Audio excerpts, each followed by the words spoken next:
O áudio que vocês vão ouvir agora é parte do podcast Xadrez Herbal. Caso vocês queiram ouvir mais sobre esse assunto e outros temas de política internacional, é só ir em xadrezverbal.com. Bem, passemos agora para o cheque, no qual eu e o Felipe nos juntamos a Silvia para dar aquele peão tradicional pela nossa quebrada latino-americana. Candidato à presidência do Equador é assassinado em Quito. Pois é, meu caro Matias, né? A notícia que foi uma das notícias de mais impacto aí nessa semana, né? O Fernando Villavicencio, ele era candidato presidencial no Equador. Daqui a pouco a gente vai fazer um breve perfil dele, inclusive, né? Mas ele era candidato a presidencial do Equador e no último dia 9 de agosto ele estava, né, saindo de um comício onde ele foi assassinado com 3 tiros, tá? Próximos dele, todos mirando na cabeça dele. Foi claramente um assassinato, tá? Direcionado.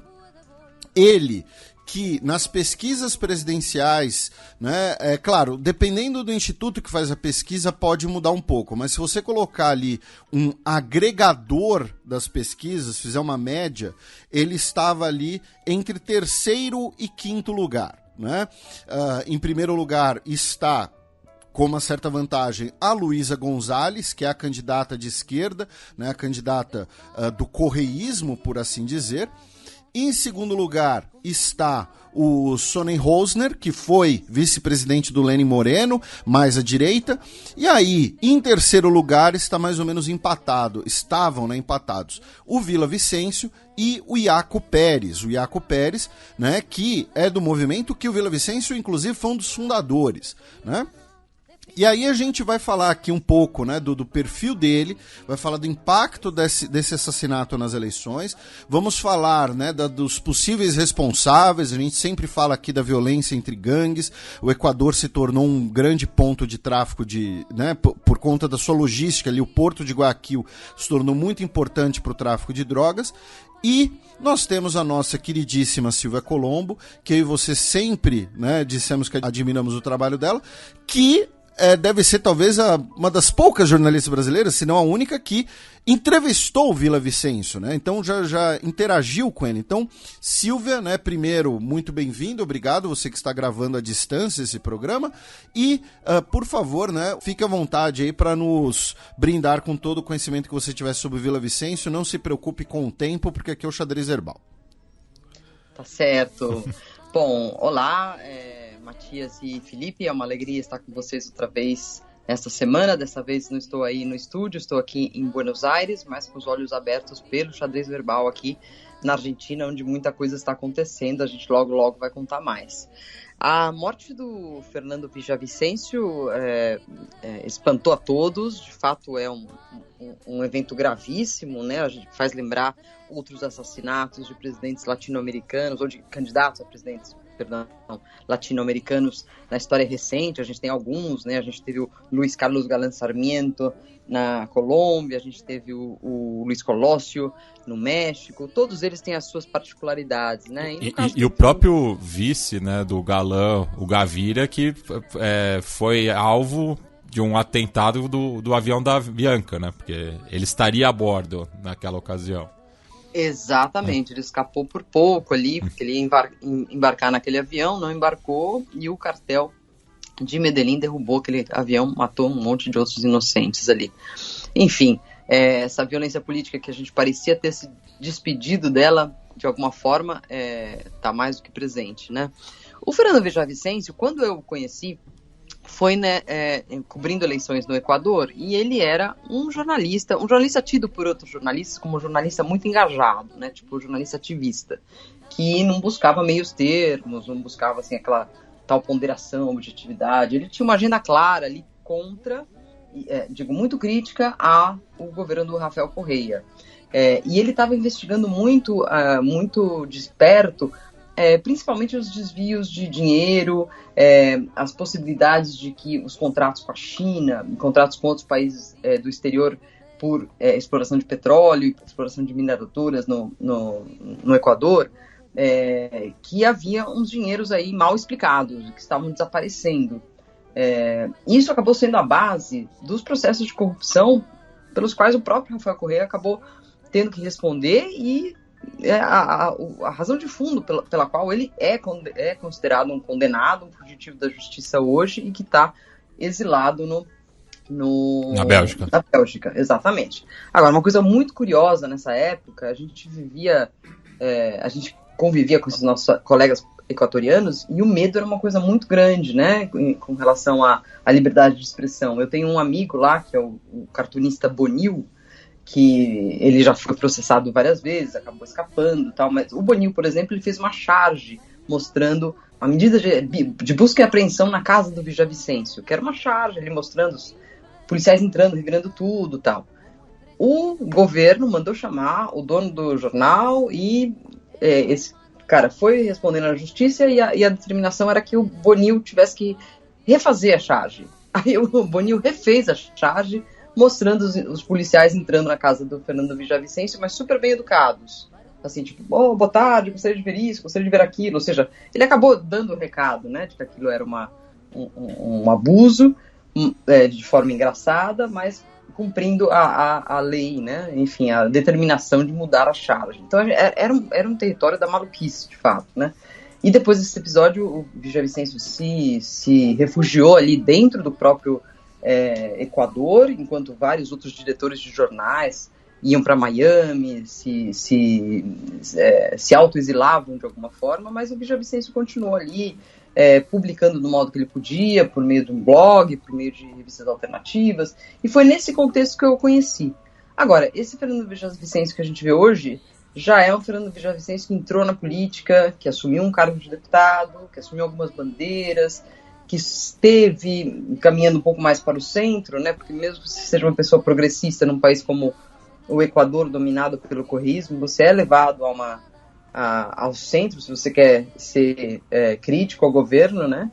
E chegou esse ponto em que ele estava, de fato, fazendo provocações muito abertas ao crime organizado.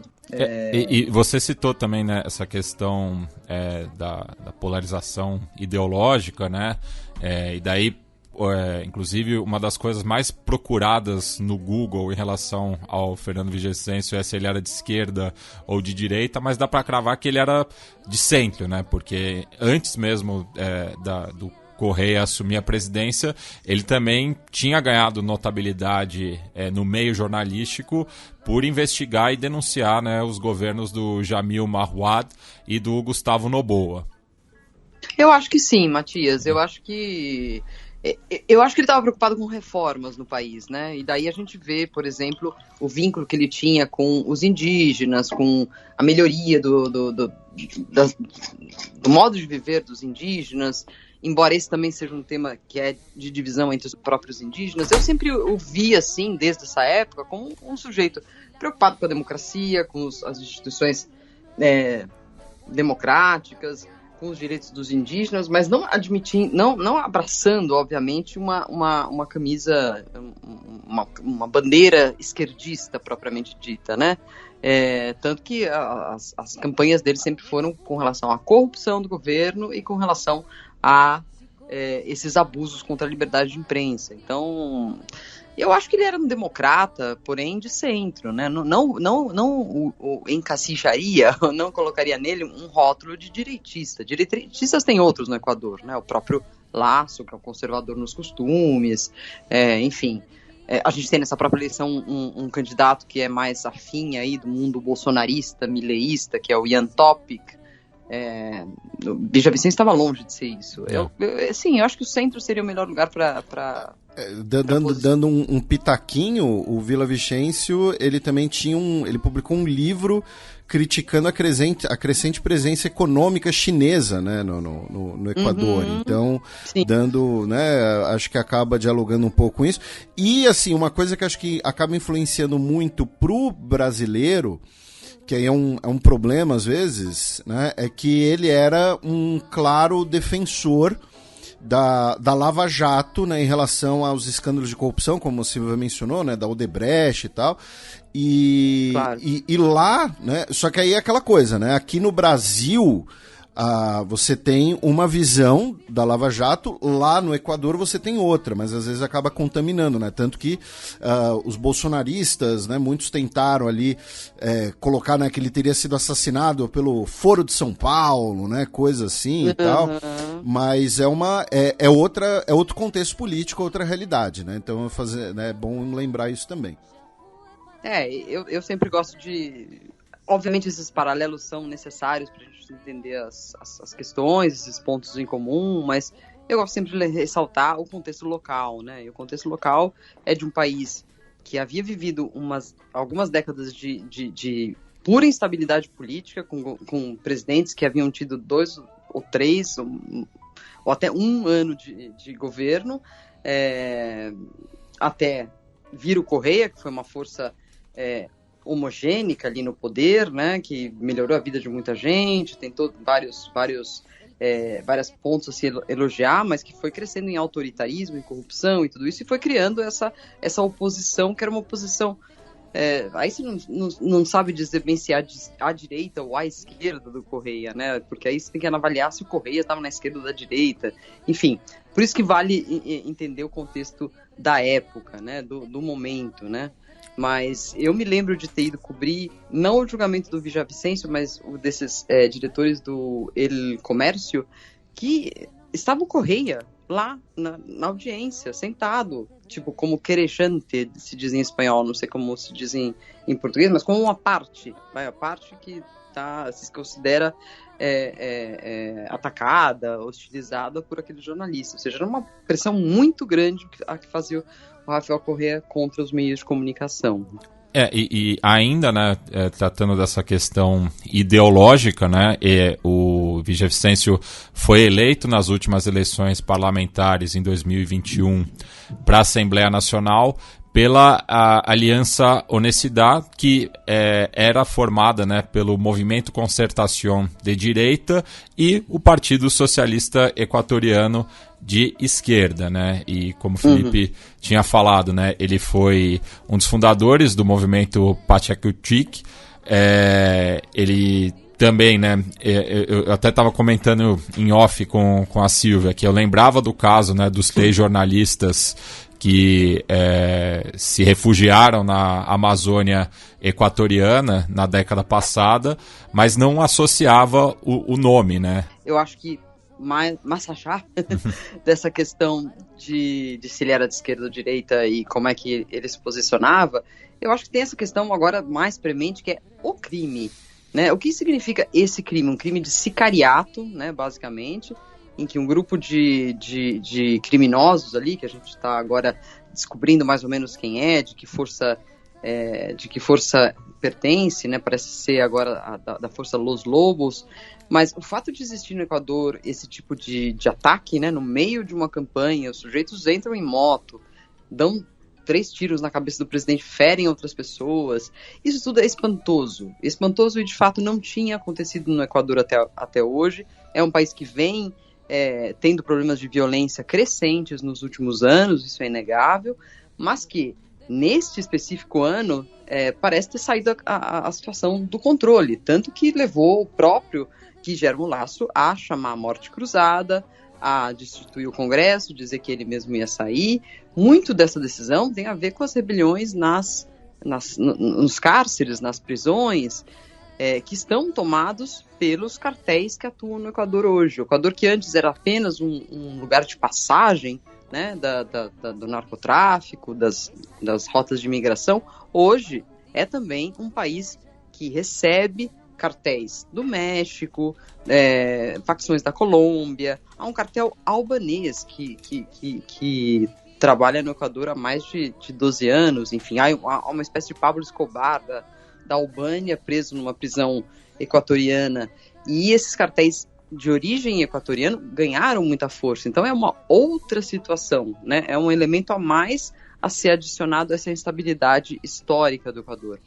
E fica aqui a recomendação do episódio 83 do podcast El Hilo, da Rádio Ambulante, de 2011, de novembro de 2011, quando, logo após, né, o decreto do Guillermo Lasso de estado de exceção, que chama Que hay detrás de la ola de violência en Equador, para entender, né, a mudança do país no cenário do narcotráfico internacional. Só para ilustrar, né, dando um pitaquinho, mas para... Não é nem ilustrar, né, mas para transmitir em números isso que a Silvia falou, em 2019... Tá? O Equador teve 7,7 homicídios por 100 mil habitantes. Em 2022, esse número foi de 25,9. Né? Então a gente está falando de quase, né, mais de 3 vezes o número de homicídios em 3 anos apenas. E em 2021... Em agosto foram registrados 55 homicídios e em setembro quase quadriplicou, porque foi para 178. Nós tivemos os massacres prisionais, né, que a gente já repercutiu aqui no programa, e como a Silvia falou, né, você tem o envolvimento hoje de grupos de vários países devido a posição do Equador no mapa, o Porto de Guayaquil, e a Albânia, que é um dos principais pontos de entrada de cocaína na Europa. Né? A Albânia, inclusive, é um dos países que per capita mais consome cocaína no mundo, segundo o escritório da ONU para crimes e narcóticos. E ainda tratando, né, de dados, né, em relação daí à confiança dos equatorianos com o sistema político, segundo o Latinobarômetro, a insatisfação com a democracia no país passou de 48,4% em 2017 a 90% em 2020. Antes mesmo, né, do estado de exceção. Ainda era governo Lenin Moreno.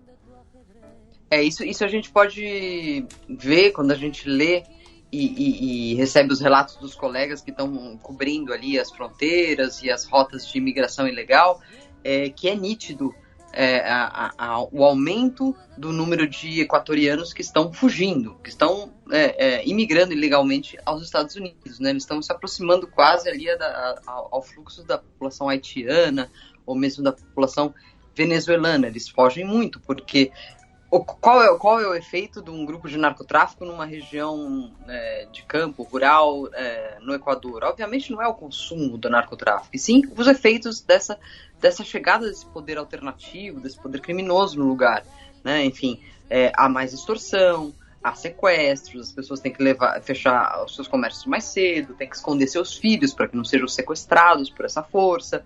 Então muda muito, principalmente para os camponeses e para os indígenas. Né? Eu até acho que o Fernando Villavicencio fez bastante propaganda por esse lado, né? Os que mais sofrem com essa coisa do narcotráfico não é uma questão de drogas apenas, né? É uma questão de desfazer o tecido social de regiões muito pobres, né? Muito muito golpeadas pela crise econômica, né? E essas pessoas a gente tem visto aí cruzando o Estreito do Darién, cruzando outros caminhos muito perigosos para chegar aos Estados Unidos. Né?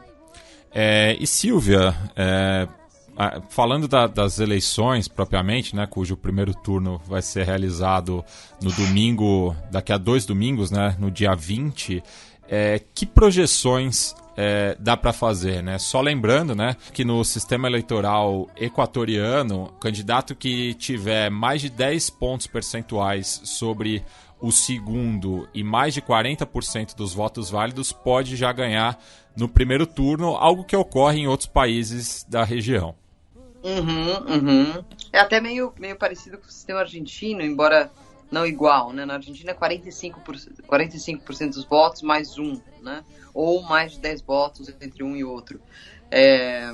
Aí a gente vai ter que esperar um pouco. Eu não vi números pós-morte de Villavicencio, né? Eu vi alguns números anteriores à morte do Villavicencio, e a gente tinha a liderança aí da Luisa González, que é a Delfina, se pode dizer assim, ou a apadrinhada pelo Rafael Correia, que vinha vendendo uma imagem toda meio errada, né, para esse tipo de situação, né? A gente estava até analisando num outro programa aqui o spot dela de campanha, que é ela praticamente dançando salsa numa cidade costeira do Equador, assim, olhando para isso, olhando para as imagens que a gente viu ontem, parece totalmente fora fora de lugar, né? Mas a Luísa Gonçalves, ela já sai com aquele apoio já incondicional do Rafael Correa, que parte da população vai proporcionar.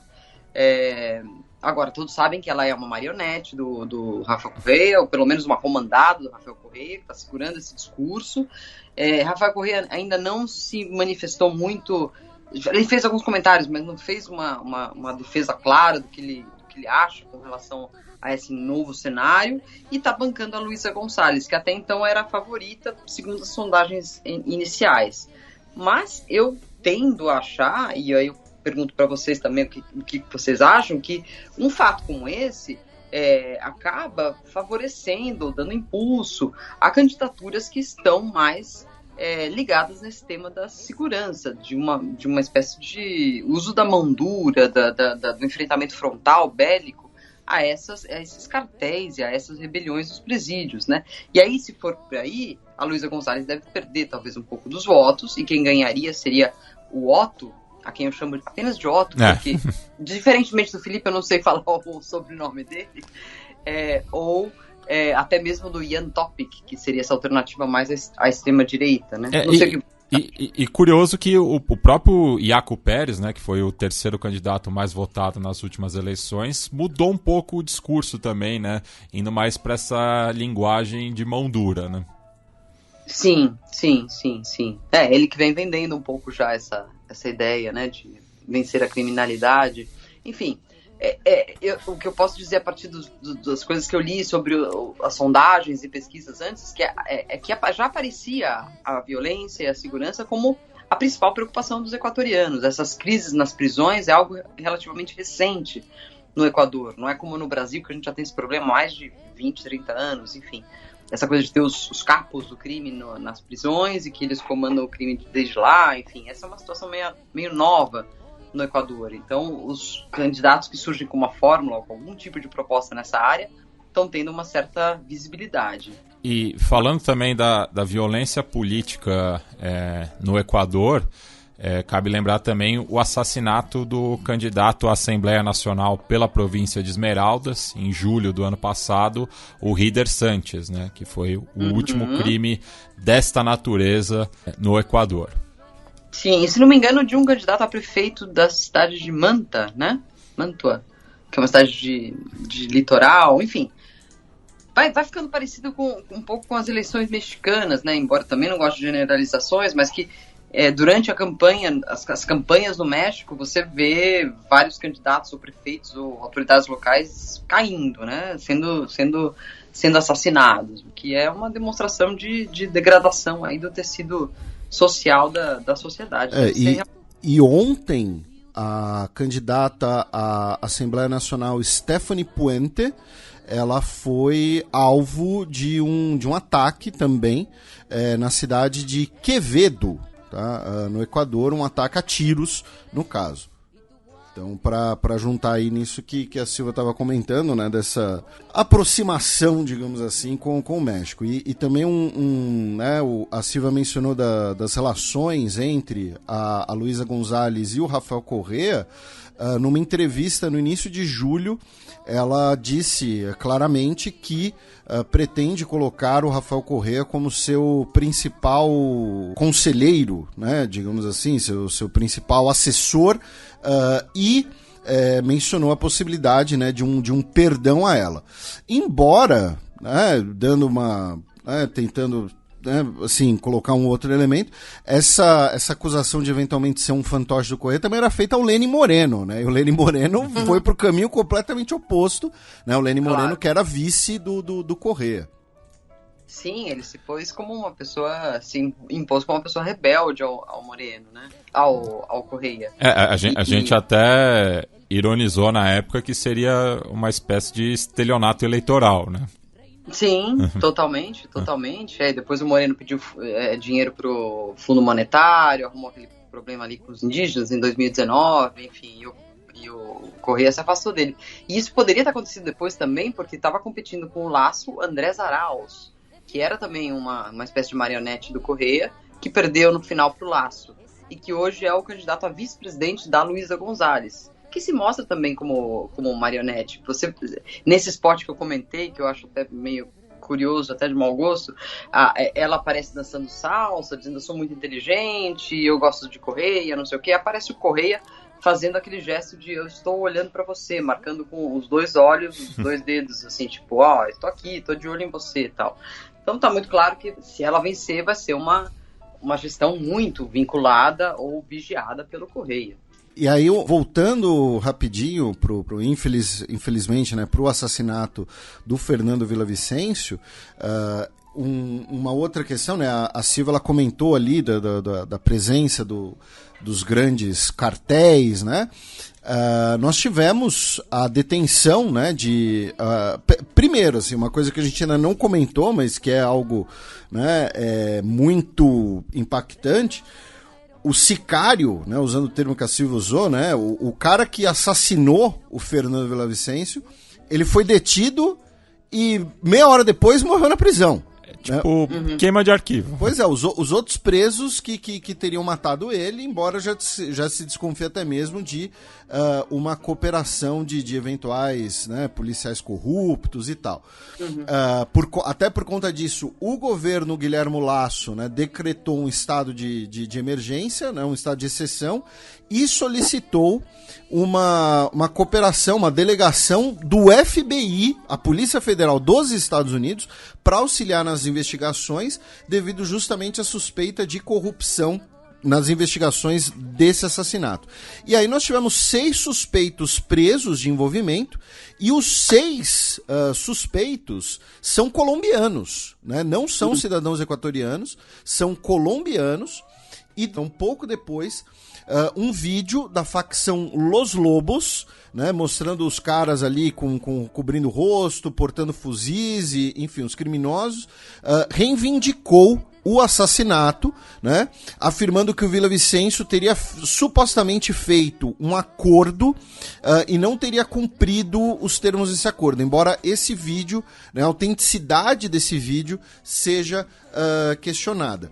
E uma coisa que eu achei curiosa é que no vídeo do Los Lobos, né, eles fazem o símbolo da quadrilha, que é o cachorrinho da mímica, do Jogo de Sombras, que é o mesmo gesto que os fascistas dos Lobos Cinzentos da Turquia fazem, né? Então, se alguém que, né, já que você pode extrapolar dizendo, foi o Fórum de São Paulo, também pode extrapolar dizendo que foram os fascistas turcos que mataram o Villavicencio. Claro, uma brincadeira, né, até um pouco fora de hora, peço desculpas, mas enfim. Então, Silvia, a partir desse cenário, né, a participação dos Estados Unidos na investigação, o fato dos presos serem colombianos, em questão que você falou antes, você tem algum complemento, alguma questão?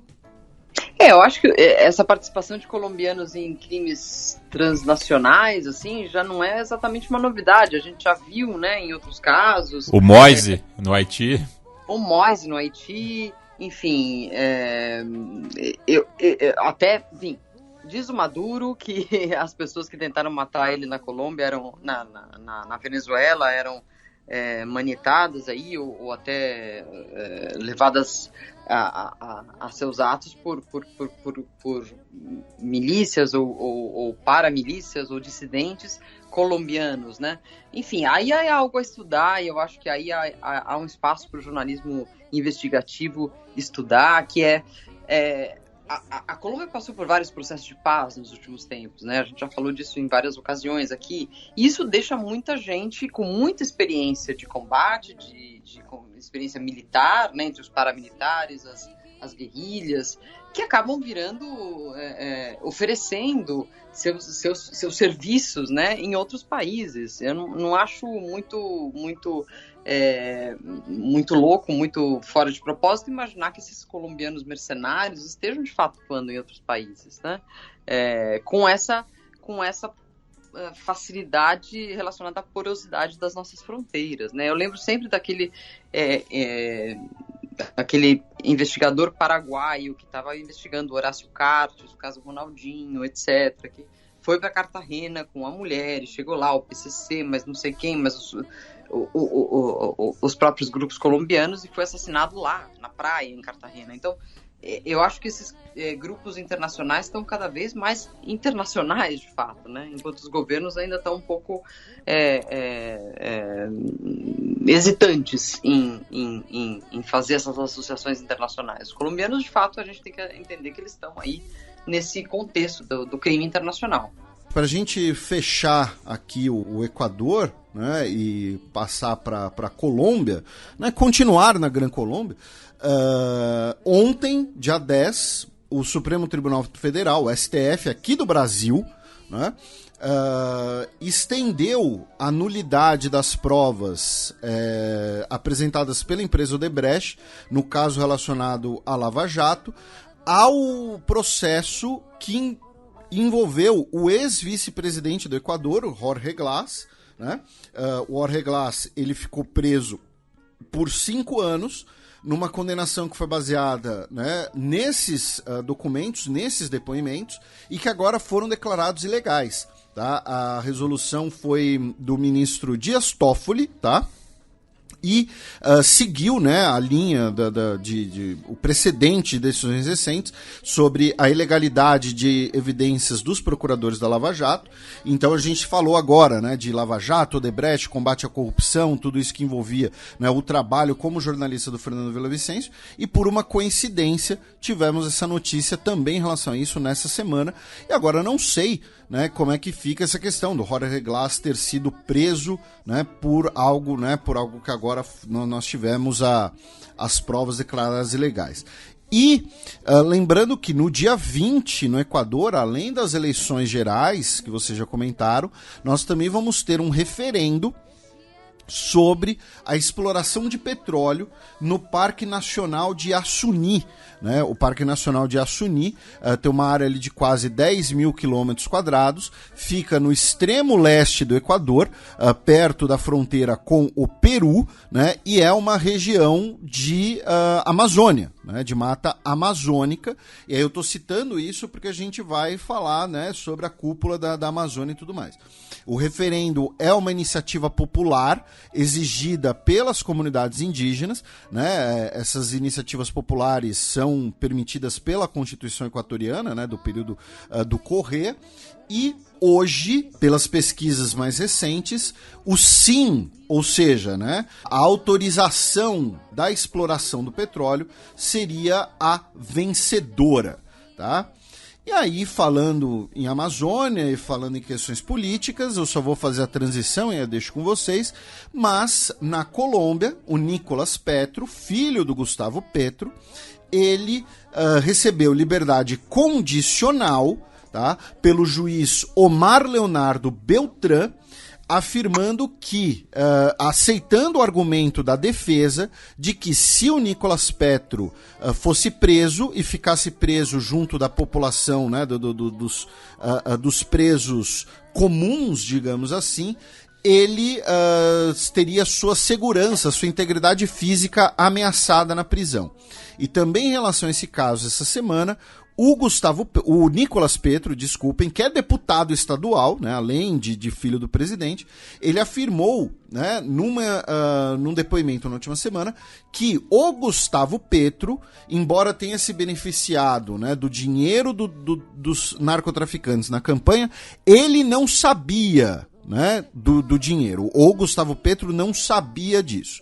Enfim, os comentários de vocês, e temos mais notícias colombianas. Enfim, é com vocês. O Nicolás Petro, enfim, agora apontado ali, mesmo com essa liberação inicial, né? Enfim, ele está sendo, obviamente, levado a admitir tudo que ele fez por si mesmo, né? Aquele primeiro movimento dele dizendo, tudo que eu fiz foi para entregar para meu pai, né? Tudo que eu fiz não foi para enriquecimento ilícito, foi para campanha. Ele já está tendo que mudar de discurso, porque o Petro se descolou dele, né? Disse, se meu filho fez isso, ele tem que pagar pela justiça. Depois até saiu dizendo que, não, na verdade eu nem conhecia bem ele quando ela era criança, porque quando ele nasceu ele era um bebê, eu estava preso, me levaram ele na cadeia, depois que eu tive algum contato com ele, depois já tinha outra mulher, enfim. Petro tentou afastar essa ligação dele, apesar de ser filho, né? Ele só tem meu DNA, basicamente. Só tem meu DNA, nem conheço, quase não vi. Mas, enfim, eu acho que esse caso ainda vai render muito, porque a oposição colombiana, principalmente por meio desses meios de comunicação muito de oposição, como a revista Semana, estão destrinchando esse caso até o último momento ali, né? Enfim, eu acho difícil que isso passe tão rápido, que o custo político que o Petro vai ter com a questão do filho passe tão rápido. Mas eu acho que a primeira resposta que ele teve foi eficiente, né? Não foi bom para ele, nada disso, esse escândalo não é bom para ele, mas ele foi eficiente ao descolar-se ali, né? Bem, ainda na Colômbia tivemos 2 crimes que repercutiram bastante no país nessa semana, a começar, né, pelo assassinato da ex-patinadora Luz Mary Tristan em Cali, no começo da semana, no qual inclusive o Petro veio às redes dizer, né, que ao parecer estamos diante de um feminicídio, já que o principal suspeito do crime é o marido da ex-patinadora, o empresário calênio Andrés Gustavo Ricci. E daí uma questão interessante, né, para o pessoal do direito, de que, de acordo com o Código Penal da Colômbia de 1936, o crime passional era justificado, né? Isso só veio a mudar em 2015 com a criação do delito do feminicídio, né? E o outro crime que ocorreu, mas esse na Tailândia, envolvendo a vítima, no caso, era um médico colombiano, o Edwin Arieta Arteaga. Ele acabou sendo assassinado pelo Rodolfo Sancho, que é filho do ator espanhol Daniel Sancho, que inclusive interpretou Fernando de Aragão na série Isabel, sobre os reis católicos, mas o criminoso se justificou dizendo que ele era tido como refém do médico colombiano na ilha de Cofanigan. Eu acho que é o contrário, hein, Matias? Eu fiquei bastante ligada nesse caso, porque eu sou fã do atriz. Rodolfo Sancho é o ator. É o ator, isso. O Daniel Sancho é o filho, o Rodolfo é o ator, isso. Rodolfo Sancho, que é estrela... Obrigado pela correção. Que é estrela de uma minissérie que eu adoro muito, que é aquela da história, né? Enfim, da máquina da história, não me lembro bem como é que chama. Em que há alguns agentes que viajam através da história. Ministério do Tempo, desculpa. É uma série muito boa da TVE, em que há agentes de vários momentos da história da Espanha que viajam pela história para consertar pequenos erros ou lapsos que dariam, enfim, que mudariam a história da Espanha. E também conhecido pela série Isabel, Reis Católicos. Ele é uma estrela na Espanha, muito conhecido, e de fato esse caso está reverberando bastante na Espanha, também no Chile, onde atuava esse médico, e na América Latina em geral, né? Enfim, aqui eu li muitas coisas sobre ele, assim, o filho parece ter entrado num surto aí vai saber se de drogas, de ensaiamento de raiva aí contra esse que seria o seu namorado, né? O médico Edwin Arreta, e não só o matou, como escartejou e enfim, escondeu partes do corpo em várias partes da cidade, e esse assunto está tendo bastante espaço aí nos meios, né? O rapaz, desde 21 anos, parece que vai ter que passar, se condenado lá, vai ter que passar como 30 ou 40 anos de prisão lá. E também em relação à Colômbia, meu caro Matias, o Dairo Antônio Usuga, de 51 anos, ele foi condenado nos Estados Unidos a 45 anos de cana, tá? Por tráfico de drogas, dentre outros crimes. Ele pediu desculpas à população dos Estados Unidos e à população da Colômbia, né? Pelos seus crimes, tá? Ele também teve confiscado, né, 216 milhões de dólares, e ele que além de também ser, né, um traficante, ele também era um dos líderes de um dos principais grupos paramilitares, né, da Colômbia. Tá? Então ele também ainda tinha esse outro envolvimento.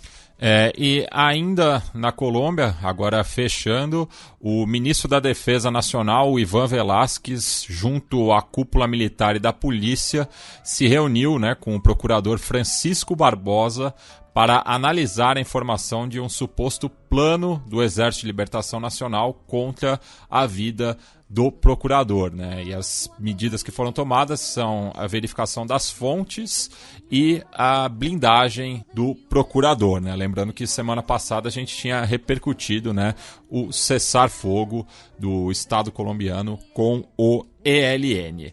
Agora a gente vai da Amazônia Ocidental para a Amazônia Oriental para falar da cúpula da Amazônia, né, Felipe? Como assim você está dividindo a Amazônia em... que a gente está indo da Colômbia para o Pará. Mas a Amazônia é grande, Felipe. Sim, mas o que eu estou falando é que você está aí retalhando a Amazônia. Você está depredando a Amazônia. Falando sério, tivemos, né, essa semana a cúpula da Amazônia, ocorrida em Belém do Pará, né? Lembrando, a cúpula ela ocorre em Belém do Pará, primeiro, né, para ser ali uma espécie de teste, né, evento teste, ali parte dos eventos para a COP30, que ocorrerá também em Belém do Pará, né? Junto com a cúpula tivemos os diálogos amazônicos, e a cúpula, gente, assim... começando uma explicação mais factual, ela tem uma questão muito interessante, né? E aí depois, obviamente, eu vou calar a boca e o Matias e você vão fazer os comentários deles, que ela reuniu os estados que são parte do Tratado de Cooperação Amazônica. Esse é um tratado que, assim, tirando pessoas muito interessadas ou que estudam relações internacionais, que estudam a Amazônia, é um tratado muito pouco conhecido. Por quê? Porque ele passou muito tempo virtualmente abandonado, deixado de lado. Tanto que a última reunião de cúpula dele havia sido na década de 1970. Tá? Então, quais são... né, os países que são do Tratado de Cooperação Amazônica, né? São os países que têm a Amazônia no seu território e que são estados soberanos, né? Então, Brasil, Colômbia, Equador, Bolívia, Guiana, Peru, Suriname e Venezuela. Lembrando, nós também temos a Amazônia na Guiana Francesa, porém a França não é parte. Tá? A França mandou uma delegação, né? A Alemanha também foi convidada, a Noruega também foi convidada. E é sempre bom lembrar que a maior fronteira terrestre da França é com o Brasil. Isso. Essa informação nunca pode passar batida. Pois é. E porque, né, a gente é muito mal acostumado com o tamanho do Brasil. Quem também esteve em Belém, meu caro Matias, foi o Sultan Ahmed Al-Jaber, que é o presidente da COP28, que vai ser realizada em dezembro nos Emirados Árabes Unidos. Ele que também é o chefe da Companhia de Petróleo Nacional. Né? O ministro da Indústria e Tecnologia Avançada do país. Pois é. E no caso, Sultan não é sultão em inglês, é o nome dele. Né? Sultan é forte em árabe. Né? Então o nome dele é Fortão Ahmed Al-Jaber. Curioso que o perfil da presidência do Peru colocou como se fosse o título. Ah, é? Porque ele aparece lá apertando a mão da Dina Boluarte, então cometeram essa gafe. Pois é isso que eu ia falar, olha a gafe. Né? Outros países convidados foram São Vicente e Granadinas, pela presidência da CELAC, e as duas repúblicas congolesas e a Indonésia, que são parte, o Matias já está aqui fazendo, né? São parte da aliança do Dendê, né? Com o Brasil. Nome informal criado por esse programa. Não, por vocês, estou te dando crédito. Né? Que são os 3 países que têm mais floresta tropical intocada no mundo. Né? E a aliança do Dendê, por quê? Porque a Indonésia é o maior produtor de Dendê do mundo, né? Óleo de palma. E para o Brasil e para a República Democrática do Congo, é um produto que tem além de ser produzido, embora em menor escala, tem uma importância cultural muito grande. Não estiveram presentes, né, o Guilherme Lasso, do Equador, por conta da situação das eleições, o presidente do Suriname e, de última hora, o Maduro, né, presidente da Venezuela, não veio, né, a presidência alegou uma questão médica, ele teve uma inflamação no ouvido e aí ele foi representado pela Delcy Rodrigues, a vice-presidente. Antes da gente comentar dos resultados, né, das reuniões bilaterais, para todos os nossos ouvintes que forem CACDistas, né, lembrando, o CACD é agora, né, dia 27 de agosto, tá, a primeira fase. E eu recomendo que vocês leiam as declarações, tá? A gente não sabe se a prova está pronta ou não, se não estiver é um tema quentíssimo, e de qualquer maneira é um tema quentíssimo para as fases dissertativas. Então, entra lá no site do Itamaraty, tá? E daqui a pouco a gente vai repercutir a versão reduzida, claro, né? Mas nós temos a declaração presidencial por ocasião da cúpula da Amazônia, temos a declaração Unidos por Nossas Florestas, comunicado conjunto dos países florestais em desenvolvimento, e a declaração de Belém dos estados parte do Tratado de Cooperação Amazônica, tá? Se você presta o concurso Itamaraty, leia esse negócio na íntegra, tá? É importante. Enfim, Silvia, por favor, seus comentários preliminares sobre a cúpula da Amazônia, sobre a aliança do Dendê, sobre o que você quiser. A aliança do Dendê, Felipe, você sabe que foi cunhado já faz algumas décadas na área cultural, né? Quando havia uma certa rejeição por parte do setor cultural artístico de São Paulo com relação à produção ali do Nordeste, né? A produção de Caetano Veloso, de Gilberto Gil, enfim, de Zé Ramalho.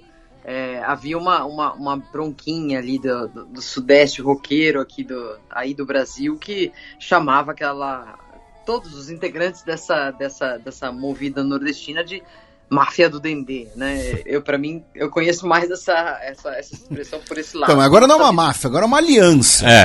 Exato, eu não sabia muito desse novo uso, embora eu nunca considerei máfia, eu sou fã desses artistas também, mas enfim, a imprensa paulistana sempre foi muito crítica, digamos assim, desse movimento, né? Eu acompanhei pouco a cúpula do clima, eu vi o discurso do presidente Lula, eu achei que ele foi novamente ali bater a tecla da irritação com o anexo ambiental com relação à Europa, né, dizendo que não dá para parar tudo agora, não dá para parar em 2025, depois parar mais em 2030, e disse que esse adendo, esses novos requisitos da Europa eram nada mais, nada menos que um protecionismo disfarçado de verde, né? Mas parece que o presidente Gustavo Petro, que eu tampouco vi o discurso, peço que vocês opinem mais que isso, se for possível, os nossos ouvintes, foi bastante mais eloquente nesse sentido, né? E aí eu acho que há uma tendência, né? O Lula vem retraindo-se um pouco no discurso da defesa do verde, talvez por estar conversando demais com o agronegócio ali da Amazônia, tentando pôr panos quentes dos dois lados e assim, talvez colocando também um certo freio nos avanços da política ambiental brasileira, enquanto o presidente Petro parece bastante mais ousado e disposto a enfrentar esses temas, né? Gustavo Petro terminou um ano no governo agora, está com números muito baixos com relação a seus enfrentamentos à exploração do ambiente, né? Conseguiu muito pouco com relação ao que foi prometido, mas que segue com um discurso bastante mais agressivo nesse aspecto, né? Vou separar uma aspa aqui do Petro, né, em relação a essa questão, né, de que a necessidade do Norte é deixar o capital fóssil, a nossa é proteger a esponja. E isso não consiste apenas em chegar ao desmatamento zero, porque com o tempo chegaremos ao ponto de não retorno da Amazônia. O dano já produzido e acumulado até aqui acabaria com a floresta. Depois, no caso da Colômbia, precisamos regenerar florestas, ver como uma plantação de soja pode voltar a ser floresta. Aí você vê um compromisso, né? Um compromisso muito claro, embora não sabemos ainda de fato, né? Eu estava lendo, na última semana o Gustavo Petro completou um ano no poder. Essa semana, na verdade, foi no último dia 7. E eu estava vendo os números, com relação à questão ambiental, tudo que ele conseguiu avançar foi 2% do prometido, tanto na implementação de parques eólicos, solares, como no desmatamento.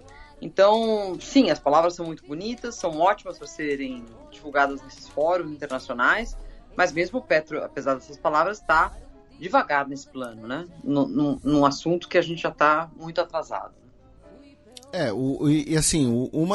Talvez o principal ponto de choque entre Colômbia e Brasil, e foi tema de uma coluna minha na Gazeta esses dias, e aí depois eu vou dar uma provocada, vou dar uma advogada pro diabo aqui, vou ver a reação de vocês, né? Mas lembrando que voltando, né? O principal choque é a questão do petróleo, né? A Colômbia, né, com Gustavo Petro e também a sua ministra do Meio Ambiente, a Susana Muhammad, afirmavam que querem, né, um fim amplo e progressivo da exploração de petróleo na região, falando, além da emissão dos gases estufa, né, que é a consequência mais óbvia, né, dizendo que a exploração de petróleo na região cria problemas como desmatamento para abertura de estradas e dutos, perda de diversidade e conflitos com comunidades locais, né? Esse comentário dela se encaixa também, né, no vindouro referendo do Equador, que a gente citou, até por isso que a gente citou, né, lembrou dele.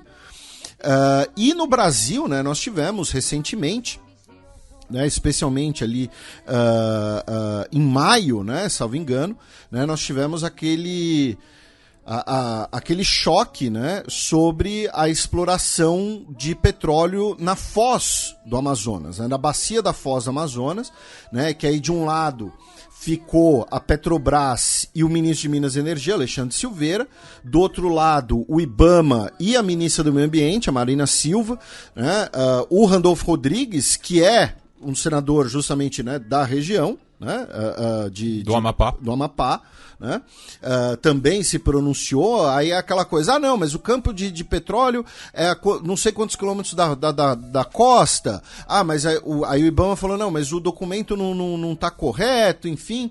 Não vamos entrar aqui nessas áreas, até porque eu tô falando de memória, peço desculpas, né, pela falta de profundidade, mas esse foi o principal choque entre Brasil e Colômbia.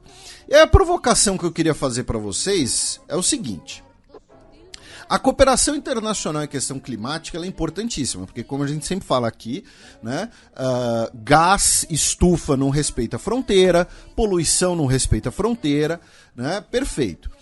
Porém, no caso da floresta amazônica, né, e aqui vamos lembrar, né, a gente tem a floresta, que é a maior floresta tropical do mundo.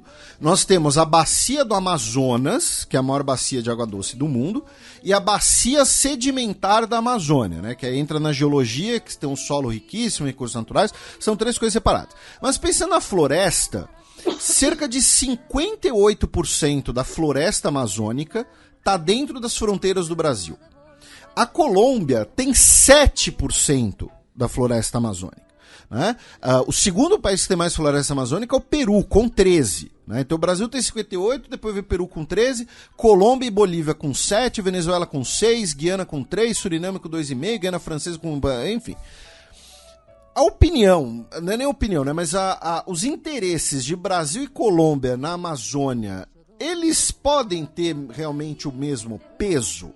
Considerando essa discrepância no território. Então você é favorável à exploração de petróleo na Amazônia?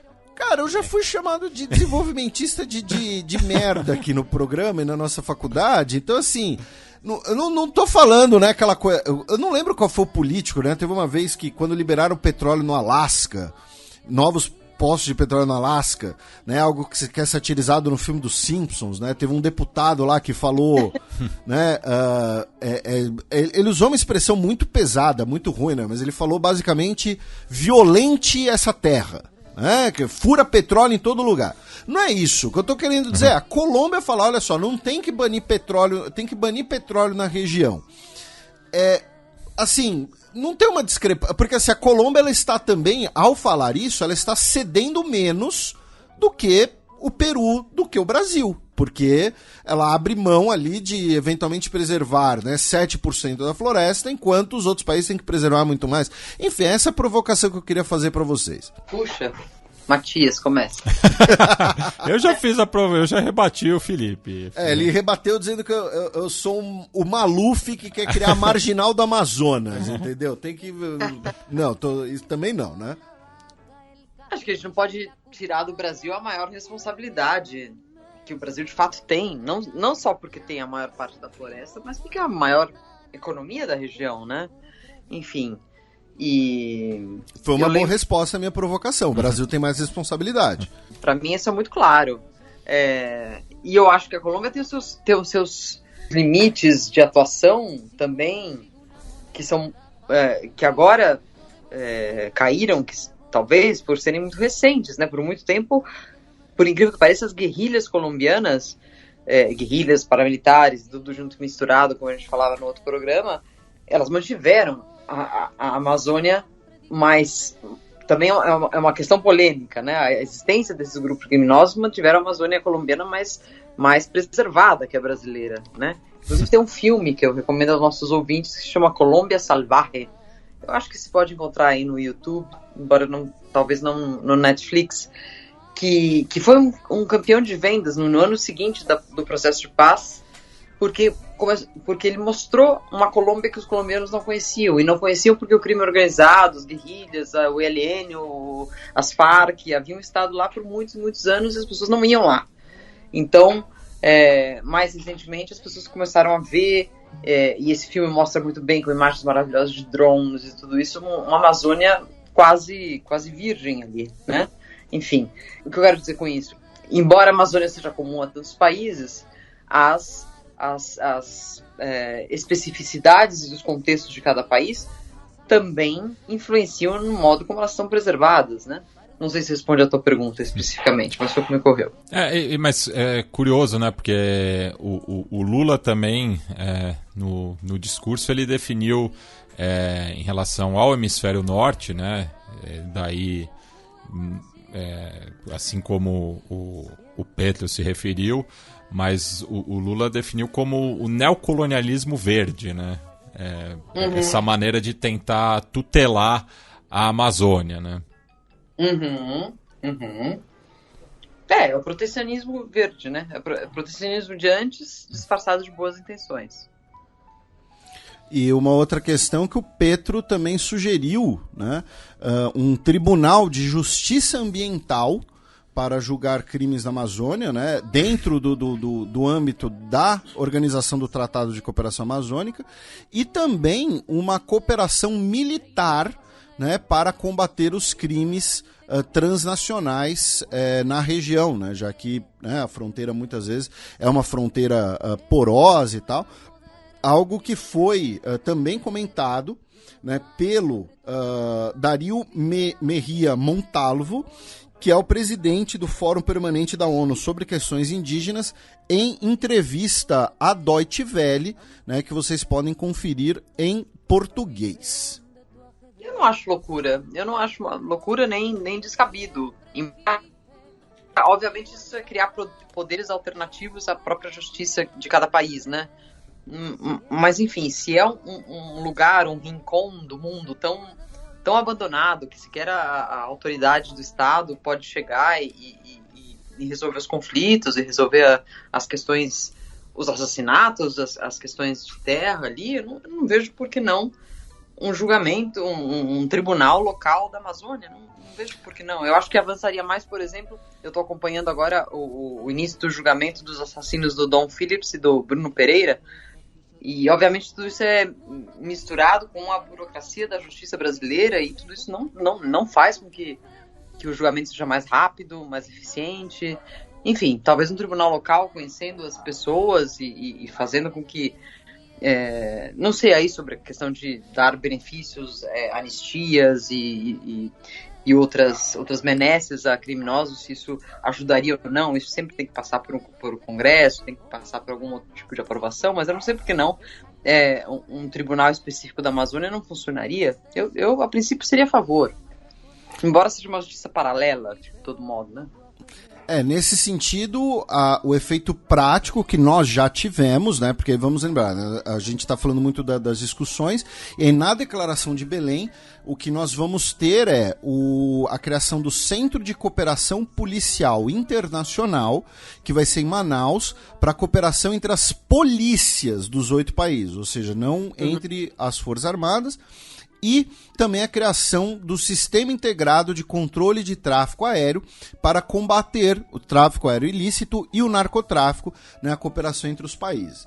E lembrando que, né, a ideia, uma das ideias, e aí por isso que muita gente, né, e aí a gente entra mais nos resultados, né, mas muito se falou, a cúpula ela foi pouco ambiciosa, né, essa questão que a gente estava discutindo agora, Lula versus Petro, tal, ela não teve muito sucesso porque um dos planos, né, era o desmatamento zero até 2030. Porém, esse plano não foi adotado. O que foi adotado é a Aliança Amazônica de Combate ao Desmatamento com as metas nacionais. Então, o Brasil vai ter a meta nacional de desmatamento zero até 2030, né, que está ligado, inclusive, às metas nacionais da COP, né, da Conferência do Clima. E aí eu estou dando um exemplo hipotético, eu não sei qual é o caso real, tá, gente? Se o Suriname falar, olha só, a gente vai diminuir o desmatamento, mas vai manter o desmatamento, o Suriname vai poder. Tá? Não teve um compromisso de desmatamento zero entre os 8 países como um todo. Também temos aí a adoção de princípios para a promoção de direitos humanos e a proteção de comunidades indígenas, a criação dos mecanismos financeiros do fomento do desenvolvimento sustentável, como a Coalizão Verde, que vai unir os bancos de desenvolvimento da região, e a criação de diversas instâncias dentro do âmbito da organização, como o Mecanismo Amazônico de Povos Indígenas, que vai promover a participação indígena na agenda, painel técnico-científico intergovernamental, Observatório de Situação de Direitos Humanos, Observatório de Mulheres Rurais da Amazônia, Fórum das Cidades da Amazônia, Rede de Autoridades das Águas para aperfeiçoar a gestão dos recursos hídricos, dentre outras medidas. Mas essas que são instâncias de diálogo e consultivas, não são instâncias executivas. É importante frisar isso também. E aí, pessoal, saindo aqui da Conferência do Clima, passar por 2 notícias brasileiras, né? Uma delas é que o Celso Amorim, o assessor especial de política externa do presidente Lula, vai viajar no próximo dia 15 de agosto para Havana, onde ele ficará 5 dias, capital de Cuba, né? Ele vai se encontrar com Miguel Dias-Canel, com o ministro de Relações Exteriores, ministro da Economia, e também vão dialogar uma eventual visita do Miguel Dias-Canel ao Brasil. A ideia é retomar, né, melhorar as relações entre Brasil e Cuba, né, que ficaram muito paralisadas durante o governo Bolsonaro. Tá? Segundo a Folha de São Paulo, né, o Celso Amorim conversou com a Folha de São Paulo, ele falou assim: o Brasil sempre teve relações boas com Cuba, intensas, não só no governo Lula. Visitei Cuba pela primeira vez no governo Sarney. Depois, nesse período mais triste das nossas relações internacionais, se referindo ao período Jair Bolsonaro, abandonamos. E a outra notícia, e que aí, Silvia, desculpa, né? Você é uma nova integrante, eu e o Matias a gente vai ser babaca e vai levantar a plaquinha, eu avisei, mas porque Brasil e Japão anunciaram, né, que a partir do dia 30 de setembro não será necessário o visto de turista entre os 2 países, tá? Visitas de duração de até 30 dias não vão precisar de visto, e a medida tem validade inicial de 3 anos, podendo ser renovada, né? Ou seja, esses 3 anos, inclusive, vai ser para avaliar o impacto dessa medida nos 2 países, né? Com essa medida, brasileiros e japoneses poderão trocar visitas, né, com maior facilidade, lembrando que o Brasil tem uma enorme comunidade, né, de nipodescendentes, além de termos uma enorme comunidade de brasileiros no Japão, né? E aí, por que o Matias seremos babacas, né? Porque no governo Bolsonaro, o Brasil suspendeu unilateralmente a exigência de visto de cidadãos dos Estados Unidos, Austrália, Canadá e Japão, sem contrapartida. E a gente sempre falou que isso era um problema, primeiro, por um princípio, no caso da reciprocidade, né? De você abrir mão de algo sem tomar algo em troca, e também porque você abre mão de uma negociação, você abre mão de algo que você pode colocar numa mesa de negociação, e você abre mão disso a troco de nada. Infelizmente, né, precisamos ser intelectualmente honestos, e a gente comentou isso durante, né, o G7, que foi quando o Lula se encontrou com Kishida Fumio e falaram desse assunto. A gente não tem como medir os impactos dessa medida tomada no governo Bolsonaro por conta da pandemia. A gente não sabe como, né, infelizmente, os dados do turismo, né, nesse período ficaram muito abaixo. Mas, de qualquer maneira, o governo Lula, uma das principais medidas foi falar, olha só, se brasileiro precisa de visto para entrar, o cidadão do outro país vai precisar de visto para entrar aqui também. E aí agora o Japão e o Brasil negociaram e mutuamente abriram mão da necessidade do visto pelos próximos 3 anos. Então antes, cidadão brasileiro precisava de visto para entrar nesses 4 países, agora só em 3. E assim, sejamos realistas, né? Abrir mão do visto nos Estados Unidos não vai acontecer tão cedo pela imigração irregular. No Canadá, talvez não. A Austrália tem um visto extremamente chato, tá? A Austrália tem um visto extremamente discricionário também. Então, de qualquer jeito, é um avanço, é uma vitória, né? Então, e uma vitória também do princípio da reciprocidade nas relações internacionais. E aí a gente vai passar aí pro Cone Sul, né? E aí o ouvinte não vai sentir minha falta, porque vocês vão, né, lidar aí com o assunto bem melhor que eu vou calar minha boca. Bem, do Japão a gente cruza o Pacífico em direção ao Chile, com 2 notícias relacionadas à ditadura, né, que completa 50 anos do golpe militar daqui exatamente um mês, né? Estamos gravando o programa na sexta-feira, dia 11 de agosto. A começar pela telenovela El Secreto de Isabel, que foi censurada em 1977 após a exibição apenas do primeiro capítulo, né, por conta de um rumor, né, de que a novela tinha conteúdo subversivo e que os atores seriam comunistas. Enfim, a novela acabou sendo censurada por pânico moral, ela que já tinha 88 capítulos gravados, e vai ser... eles vão ser agora finalmente exibidos, né, pro público pela TVN, mas infelizmente a protagonista da novela, a atriz Malu Gatica, já faleceu, né? A novela que girava em torno dessa personagem, que era uma viúva, que era a matriarca de uma família estancieira no centro-sul do Chile e que tinha 3 filhas, né? Então esse era o enredo da produção. E outra notícia relacionada à ditadura chilena é que mais arquivos relacionando o golpe aos Estados Unidos vieram a público a partir do pesquisador Peter Kornbluth, no qual o Richard Nixon teria recebido o Augustin Edward Eastman, ele que era o proprietário do diário El Mercúrio, em 1970, para tentar impedir a posse do Salvador Allende, que havia sido eleito naquele ano. Inclusive, o Nixon intermediou o encontro do proprietário do jornal com o diretor da CIA, o Richard Helms. Olha, meu caro Matias, esse ato de memória, né, que vai ocorrer no próximo dia 11 de setembro no Chile, quando se completam os 50 anos da ditadura chilena, eles estão sendo, também eles, bastante politizados e acabou abrindo uma polêmica no Chile. Não me lembro bem se a gente comentou aqui no programa, mas vale relembrar.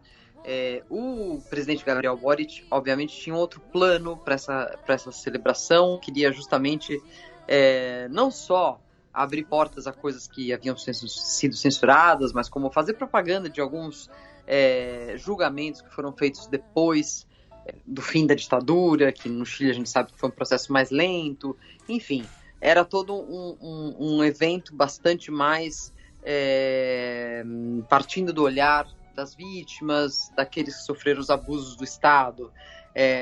E para isso ele escolheu Patrício Fernandes, que é um jornalista bastante conhecido no Chile, que fundou aquele jornal The Clinic, cujo nome remete aí à clínica onde ficou internado o ex-ditador Augusto Pinochet em Londres. E as ideias dele eram bastante voltadas a esse olhar das vítimas, o que aconteceu com elas, né? E bastante relacionado ao fato de elevar a figura do Allende, fazer a devida homenagem e tudo isso.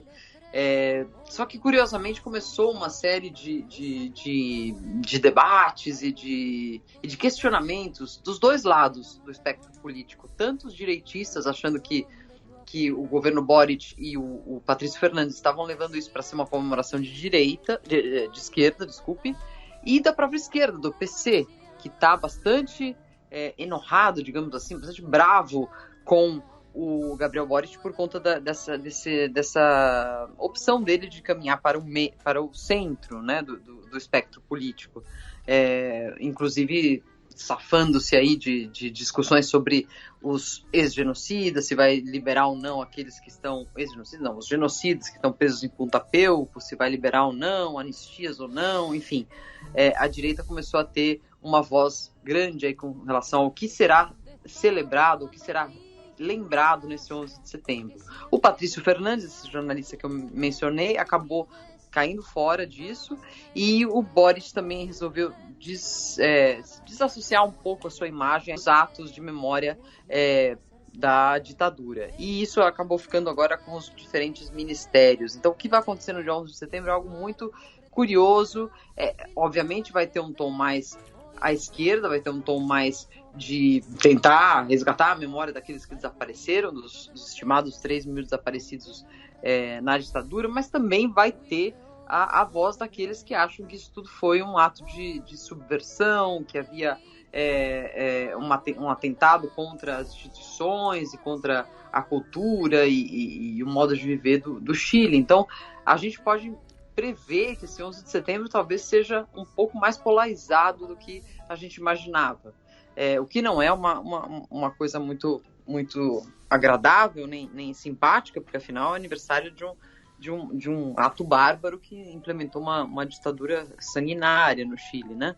Então há muito interesse político para saber o que vai ser essa comemoração e se ela vai reverberar de um modo ou de outro no plebiscito do final do ano, no qual os chilenos, por fim, vão votar novamente se querem ou não uma nova Constituição, essa agora sendo redigida majoritariamente pela direita.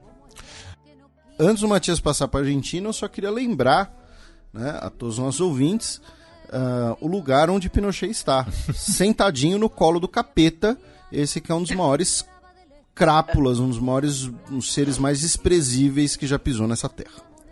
Bem, agora a gente atravessa a Cordilheira dos Andes em direção à Argentina, já que no próximo domingo teremos, né, as primárias abertas simultâneas e obrigatórias, mas tivemos aí uma fatalidade que acabou suspendendo os atos de campanha, né, Silvia? Pois é, Matias, pois é, Felipe, foi uma semana bastante inusitada essa aqui em Buenos Aires, na capital argentina e em todo o país de forma geral, por conta de, principalmente, um episódio de violência terrível que nós vivemos aqui, que nós acompanhamos, que foi o assassinato de uma menina de 11 anos por um grupo de chamados motochorros, ou seja, esses assaltantes que andam em moto, em geral consomem drogas durante toda a noite e saem de manhã para alucinar ali, né? Tanto a motoristas de ônibus, as escolas e todo o comércio está aberto pela manhã. A menina Morena, de 11 anos, moradora de Lanús, foi sequestrada por um desses grupos, foi arrastada por várias ruas, levaram dela a mochila e os pertences dela, que a gente pode imaginar que não era grande coisa, enfim, uma menina humilde de 11 anos dessa localidade, mas enfim, se assanharam com a menina ali, a menina morreu, isso deu lugar a várias manifestações de rua, há vários cancelamentos de encerramentos de campanha. Nenhum político importante que tinha encerramento marcado para a última quarta-feira, para quinta-feira, ousou subir num palanque para fazer propaganda eleitoral. Então tudo ficou um pouco silencioso nesse sentido, embora as ruas falaram. Está tendo protestos desde aquele dia.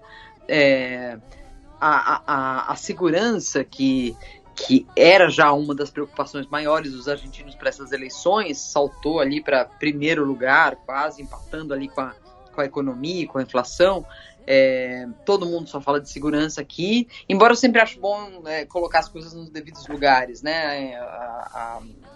A taxa de mortes por 100 mil habitantes da Argentina é de 5 para cada 100 mil, enquanto a do Equador é de 25 para cada 100 mil. Isso eu acho bom colocar, porque falando mais cotidianamente, eu aqui ligo os jornais e parece que eu estou vivendo no meio de Sinaloa, assim, de fato a quantidade de crimes e de violência que há, parece que a gente está no meio de uma guerra civil, e não é exatamente isso. A Argentina é um país um pouco mais estruturado, e é por isso talvez que esses crimes tão absurdos ressaltam de maneira a indignar muito as pessoas, né? Agora, o que isso pode levar a ocorrer no domingo? Obviamente isso não ajuda para nada aqueles candidatos que têm um discurso de diálogo, um discurso de amenizar um pouco essa situação por meio de conversas, tratados com esses grupos criminosos, e obviamente fortalece aqueles que têm uma política de linha dura, né? E aí eu destaco as duas candidaturas aí que têm essa característica, que são a da Patrícia Bullrich. Acho bacana se todo mundo puder anotar um pouco esse nome, porque a gente fala muito no Brasil do Javier Milei, o candidato de extrema-direita, mas a Patrícia Bullrich tem uma agenda muito parecida. Ela mesma não é uma personagem folclórica de extrema-direita como é o Milei e o Bolsonaro, mas ela resume todas essas pautas na campanha dela. Eu acho que o que aconteceu nessa semana com essa menina morena e o que aconteceu ontem num protesto no Obelisco, em que resultou numa pessoa morta, no meio da confusão ali, não se sabe se a polícia matou, não se sabe se foi uma coisa meio George Floyd, ou se o cara simplesmente desmaiou, se descompensou, mas enfim, há um morto no Obelisco no dia de ontem, é uma coisa muito simbólica, e eu acho que esses dois episódios podem vir a prejudicar os candidatos peronistas e de esquerda nessa votação de domingo.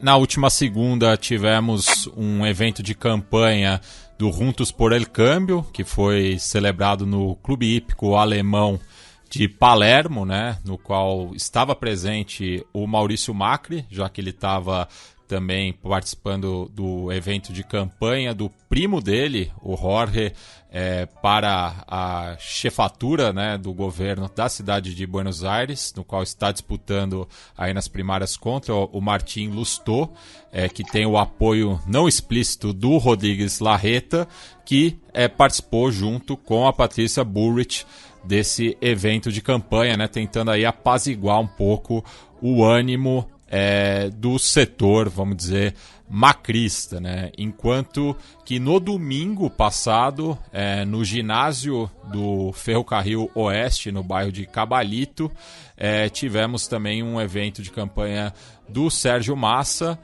no qual estavam presentes, né, organizações sociais peronistas, né, como o Movimento Evita, Somos Barrio de Pie e La Corriente Classista e Combativa, só que esses movimentos, em sua maioria, estão ao lado do Garboz, né, que é a oposição à esquerda dentro do peronismo. Exato, vale a pena falar do Grabois, porque ele é um candidato tido como nanico dentro da aliança peronista, né? Mas ele representa a ala mais à esquerda dos próprios peronistas, né? Sérgio Massa, que é o candidato escolhido pela Cristina Kirchner, é uma espécie de camaleão, né? Eu me lembro de ter coberto aqui a eleição de 2015, e ele estava praticamente fazendo a eleição para o Maurício Macri contra a Cristina. Ô Silvia, me permite uma provocação? Claro. O Sérgio Massa tem um perfil parecido com o do Ciro Gomes nesse aspecto? Eu acho que sim, eu acho que você pode dizer isso sim, no sentido de... Bom, eu acho que o Ciro é um pouco mais comprometido com o progressismo do que o Massa, mas é uma opinião pessoal, talvez um pouco simpática demais ao Ciro. Mas sim, ele é um crítico do peronismo, que nos últimos tempos, nessa última gestão, voltou a se aproximar do peronismo, né? No começo de sua carreira, ele foi chefe de gabinete da Cristina, se afastou, passou a ser um crítico do peronismo, um crítico tão corriqueiro do peronismo, que acabou apoiando, de certo modo, o Macri, acabou sendo um dos responsáveis pela vitória do Macri, mas depois voltou para o peronismo. Nessa última gestão do Alberto Fernandes, foi chefe do Congresso, do governo, enfim. Ele de fato, hoje em dia ele é o ministro da Economia do governo Fernandes. Ele é uma espécie de camaleão político, bastante habilidoso, sabe se mexer nos dois lados, mas ele não é um peronista ou um kirchnerista raiz, assim, né? Enfim, acho que até por isso que a própria Cristina o escolheu. Agora, quando ele foi escolhido, líderes mais puro sangue do peronismo de esquerda, como é o Juan Grabois, disse, não, então nós vamos aparecer aí como alternativa. E nos últimos tempos ele tem ganhado um pouco mais de visibilidade, ele tem uma ligação com o Papa Francisco, tem essa ideia de o peronismo de base, o peronismo que vai às vigas, às favelas, que conversa com os religiosos que vão às favelas, enfim. O Grabois está tendo bastante aceitação entre a juventude. Porém, os números dão a ele não mais que 3%, enquanto ao Massa, 26%. Enfim, esse é um pouco o panorama do peronismo para esse domingo. Bem, e momento fronteiras invisíveis do futebol agora, né? Porque durante a Copa do Mundo a gente repercutiu bastante a torcida de Bangladesh pela Argentina, né? Inclusive, pouco depois da conquista do Mundial, a Argentina reabriu a sua embaixada em Dhaka. E o capitão da seleção de Bangladesh está negociando com o Sol de Maio de Viedma, né? Uma equipe da província de Rio Negro, na Patagônia Argentina, que joga atualmente pelo Torneio Federal A, que é uma espécie de terceira divisão na Argentina, e faltando 10 rodadas no seu grupo, né, que reúne aí as equipes do sul do país, está a 3 pontos do último classificado para os playoffs, né? Então ainda tem chance, mas está aí, não está vivendo os seus melhores momentos, né? Então o Ramal Buyan chegou ao aeroporto de Ezeiza na última quarta-feira para ir fechar os últimos detalhes, né? E Silvia, não sei se repercutiu bastante aí na Argentina, mas que no jogo entre Boca Juniors e Nacional pelas oitavas de final da Libertadores, parte da torcida do Boca provocou os uruguaios mostrando garrafas d'água, esse tipo de coisa. Pode ter sido, meu caro Matias, mas eu não assisti essa partida. É possível.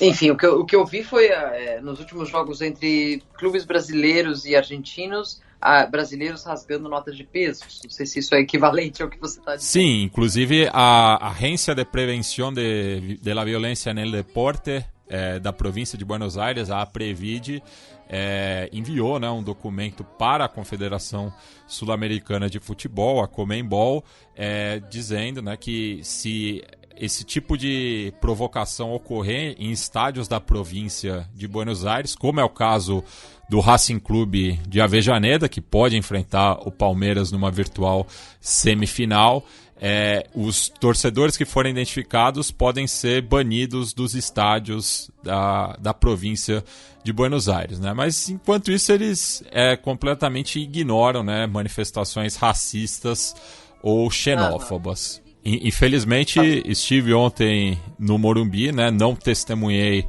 a cena, mas torcedores do São Lourenço arremessaram uma banana para um torcedor de 12 anos do São Paulo, de pele negra, né? Então é absurdo também o que vem ocorrendo nesse sentido. Bem, a gente cruza o charco, vamos para o Uruguai com 3 notícias, né? A primeira ainda, né, numa disputa entre a justiça uruguaia e os militares, né, já que o juiz Javier Gandini solicita, né, documentos arquivados pelos militares em relação ao desaparecimento e ocultamento de corpos durante a ditadura, né, que assim como no Chile completa 50 anos em 2023. Também a Procuradoria do Peru pediu, né, que o cidadão uruguaio Eduardo Ache, que foi ex-presidente do Clube Nacional de Futebol e é assessor do Cabildo Aberto, para que declare perante a justiça do país transandino no caso Lava Jato, né, já que ele é investigado por branqueamento de capitais, né, ou lavagem de dinheiro, enfim. Uhum. E, por fim, a polícia da Bolívia declarou que deteve o número 2, né, do grupo criminoso do Marcet, né, que é de origem uruguaia, que a gente repercutiu bastante na semana passada. No caso, o Erlan Garcia Lopes, né, que foi detido na última sexta-feira, enquanto gravávamos a última edição, e que também, assim como o Sebastián Marcet, era procurado pela polícia da Bolívia e do Paraguai, né? Ele que era conhecido como El Coja, que é como a população do altiplano é conhecida, né, na Bolívia por conta do cola sujo na época do Império Incaico. Bem, Silvia, então passemos para a sua dica cultural. Então, já que nós começamos a nossa sessão aqui falando do Equador e desses trágicos sucessos aí no Equador nos últimos dias e que deve se estender ao longo da semana, provavelmente vai ser assunto para a gente aí no próximo Xadrez Verbal, eu queria lembrar algumas coisas boas do Equador, né? Enfim, por exemplo, uma delas foi a passagem do nosso escritor tão querido, tão conhecido, João Cabral de Melo Neto, que foi embaixador do Brasil em Quito por alguns anos, de 1979 a 1981. E na última gestão do também escritor João Omino, como também embaixador em Quito, ele fez um trabalho ali de buscar na própria embaixada escritos, coisas do João Cabral de Melo Neto, que não necessariamente inéditas, mas que tinham tido um primeiro desenho, um primeiro rascunho ali na embaixada, né? Eu lembro de ter conversado com o embaixador João Omino numa das minhas visitas a Quito, e ele disse, por exemplo, que tinha gostado de ter sido indicado para esse posto, porque ele podia reviver os poemas de João Cabral de Melo Neto sobre os vulcões de Quito, né? E ele me levou para um passeio na embaixada, tentando mostrar onde se podia, naquele momento, ver os vulcões, mas que hoje em dia já não se pode, porque cresceram prédios, etc. Mas o fato é que ele fez, durante a sua passagem por lá, como embaixador, o João Omino, também escritor, lançou uma edição que se chama Vivir en los Andes, na Feira Internacional do Livro de Quito, uma edição bancada pelo Itamaraty, e distribuída a universidades e bibliotecas no Brasil e no Equador, que traz vários escritos do nosso João Cabral de Melo Neto sobre o Equador. Não é uma publicação muito fácil de achar, ela não é comercializada de um modo geral, mas se a gente buscar ali nas sessões culturais do Itamaraty, principalmente da Embaixada de Quito, essa publicação aparece. E são poemas muito bonitos, porque o nosso escritor tão conhecido, tão importante, ficou de fato embasbacado ali pelo cenário que ele via das suas janelas ali na embaixada. Então eu queria promover aí, tentar fazer com que as pessoas busquem e encontrem o Vivir em Los Andes, uma edição de João Omino para textos de João Cabral de Melo Neto, produzidos ali enquanto ele era embaixador do Brasil em Quito. É curioso, não sabia da atuação diplomática do João Cabral de Melo Neto. Ele que, antes, né, de migrar para as letras, foi goleiro do América de Recife. Maravilhoso, eu não sabia dessa parte.